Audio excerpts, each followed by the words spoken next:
The two-time MVP is essentially on an expiring deal with next season guaranteed and a player option in 2027, giving him leverage in any trade discussions.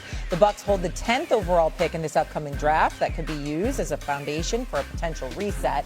Now, Jay, last week you posted about who the Bucks should trade Giannis for. Giannis for Jaylen Brown, straight up, why not?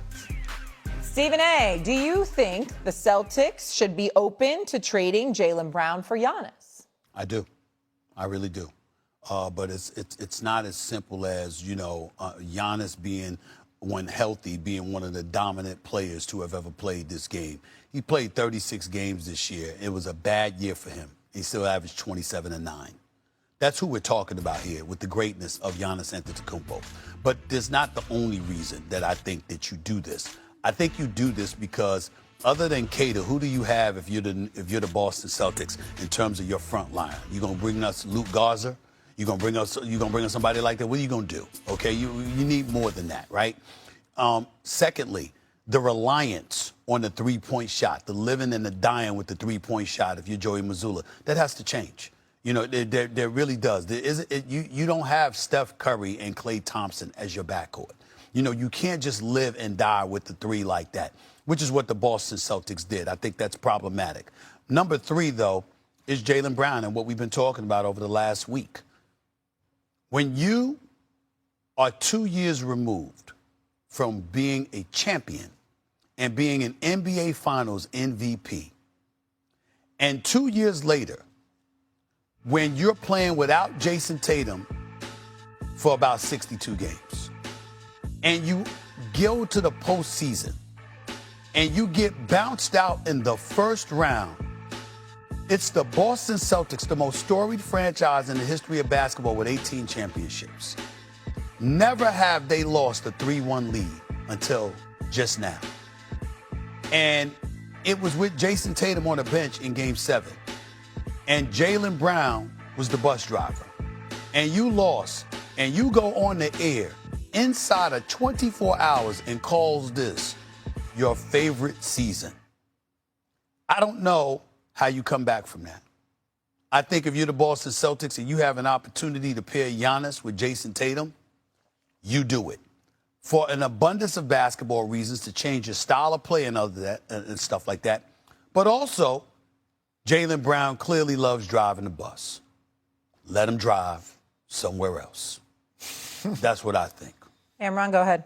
I'm torn on this topic because we got to think about this. I totally agree with what you said 100%. We actually talked about that last week. Why would you go on the air and say that? You're causing confusion. Like you said, less than 24 hours getting bumped saying that this was my favorite season, best season, however he worded it. It just didn't look good. Then Brad Stevens has to come out and say we have a great relationship and so on and so forth, which I don't believe the Celtics organization, even though Brad Stevens wasn't the GM at the time, I don't believe nothing they say when it's loyalty to players. I see what they did to Isaiah Thomas when his hip was hurt. And God bless the dead, his sister passed away, and Kyrie Irving became available when they said, thank you for your services. We appreciate you going about your business. So as far as the Celtic organization and loyalty, I don't believe anything that has to do with loyalty when it comes to the Celtics. But as far as this topic is concerned, I'm torn because regardless of what anybody says, even though they were down last year when they lost to the Knicks, that's when Jason Tatum got hurt. So they didn't get to finish that series out.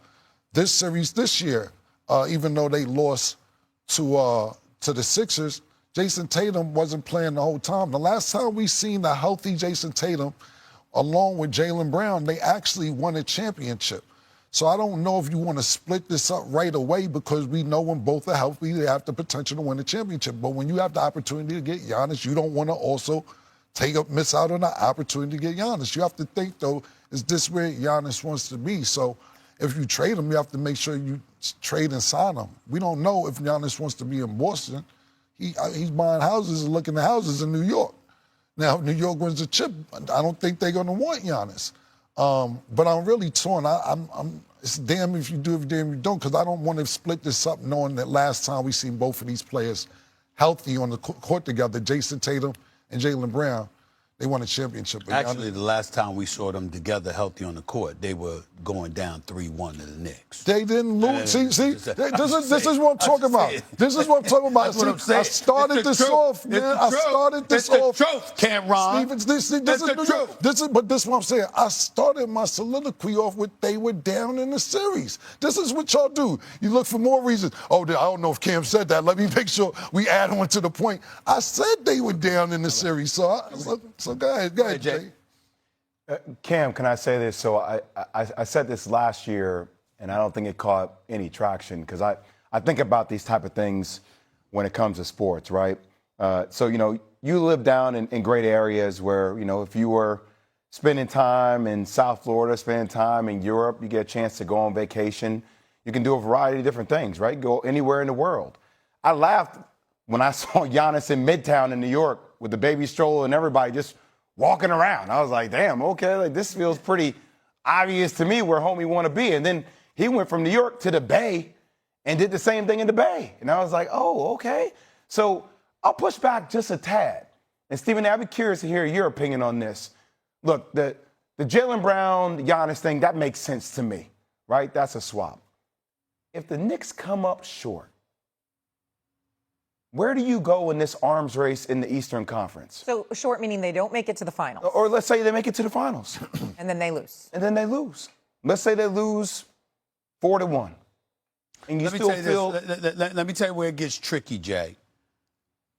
If you told me Giannis was healthy... But wait, on that point, Giannis has played 84% of the regular season throughout his career. Right. You know what Jaylen Brown has played? 78%.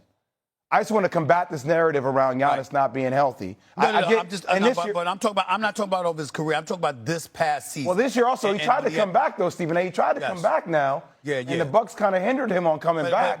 But it makes you nervous when you see the calf because, you're concerned about the Achilles. You know what they say about the Achilles. Once you suffer that injury, you'll never be the same over the course of 82 games. Now, Kevin Durant has debunked that for the most part, and we get that. But nevertheless, that's something that they say. My issue with Jaylen Brown is not really an issue. The brother was an MVP candidate. He was an all-world player this year. He proved he could be a number one option for anybody and that he deserves it. He deserves our praise in a lot of different ways. But again, to come out after you've been, listen, Boston fans, they ain't going to forget that. To come out after losing a 3-1 series lead and giving that up and getting bounced out in the first round, and less than 24 hours later to call that your favorite season. Clearly, you got other stuff on your mind. You clearly have other stuff on your mind. And then when you look at Boston and how they're bereft of real big-time talent on their front line, even though I love, their center Cater, to have somebody like Giannis, and then you got a Jason Tatum, somebody, you're not as reliant on the three-point shot.